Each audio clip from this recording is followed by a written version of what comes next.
There's a potential for a couple of special sessions at the Texas Capitol, and the only person who can call them is Governor Greg Abbott, who is joining us now. And Governor, as we know, lawmakers will have to return for redistricting and spending federal COVID relief money. You've also mentioned election integrity and bail reform. What other issues are you looking for, and when? So, Jack, those are issues that we are working on to decide as we speak right now, and we will be announcing them here in the coming weeks. We need to finish out the next few weeks first.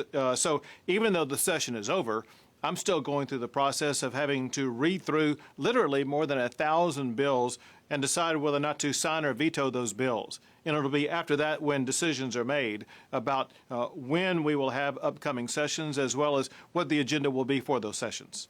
Will you follow through on your threat on Twitter to veto a part of the budget that pertains to the legislature, which you know affects not only lawmakers' salaries, but those of their staffs and other employees in the legislature? And can you actually even do that? So, as you know, the Constitution says that the governor does have the power to veto any item that is presented to the governor as passed legislation, including potentially the entire budget, which may have been done in the past. But this, again, will be a decision that I'll be making when the budget is received by me. I still don't have the budget yet. And at that time, I'll be making decisions about what to do about the budget, as well as what to do about upcoming sessions. Regarding the elections integrity bill, what do you say to those who were concerned about a new provision in the final bill that would have allowed early voting on Sundays only at 1 o'clock? Some African Americans said this targeted them in their efforts for souls to the polls. And how do you keep poll watchers from actually interfering or intimidating voters and workers? Sure. I'll answer your question directly, but let me put it in this context.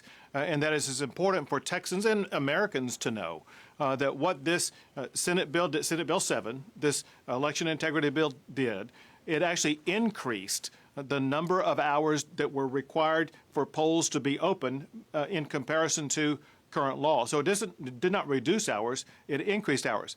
That said, you do raise an issue about voting on Sunday. You may have heard about the controversy that occurred a couple of days ago when Representative Travis Clardy said that it was a mistake, a clerical mistake, to show 1 o'clock as opposed to 11 o'clock. Those are facts that I do not know.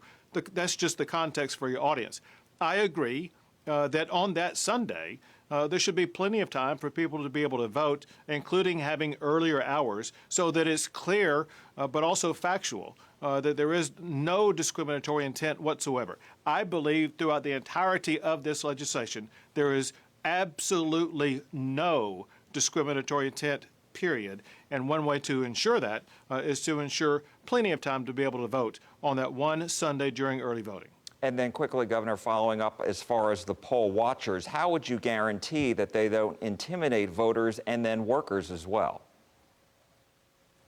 So that's the responsibility of several different people. One would be those in charge of operating the poll at that location, as well as other local officials. And whenever there's a violation, it can be reported to law enforcement. So there are plenty of guardrails to ensure that everybody does act appropriately.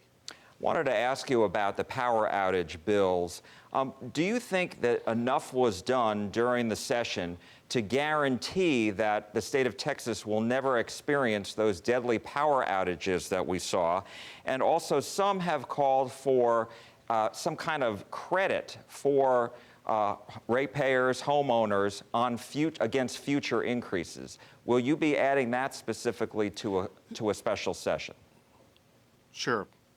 Jack, let me address both issues that you raised. First, it's so important because I know that people went through very challenging times during the month of February, and we wanted to ensure that would never happen again. And when you look at all the multiple pieces of legislation that have reached my desk, the power system and power grid in the state of Texas has never been better. Let me just tick these off real quick.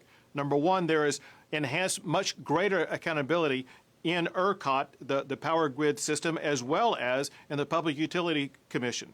There is weatherization to ensure whether it be in wintertime or summertime, there are safeguards in place making sure that all of the entities involved in the entire power generation process will be weatherized sufficiently so that they will not shut down.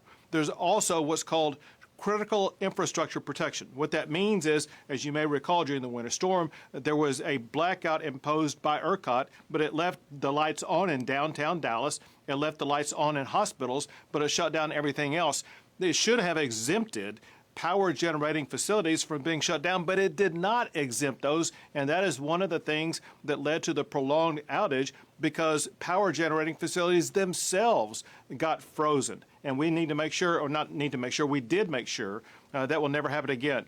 Also, very importantly, Jack, as we're talking right now, Texas has more power generating capacity than we've ever had before, including before and at the time of the winter storm. Two last things, and that is there are now enforcement mechanisms with potential $1 million fines for people or entities that do not comply with the weatherization requirements, as well as legislation to ensure that customers in the future will not be subject to any type of price spikes like what some people saw during this winter storm.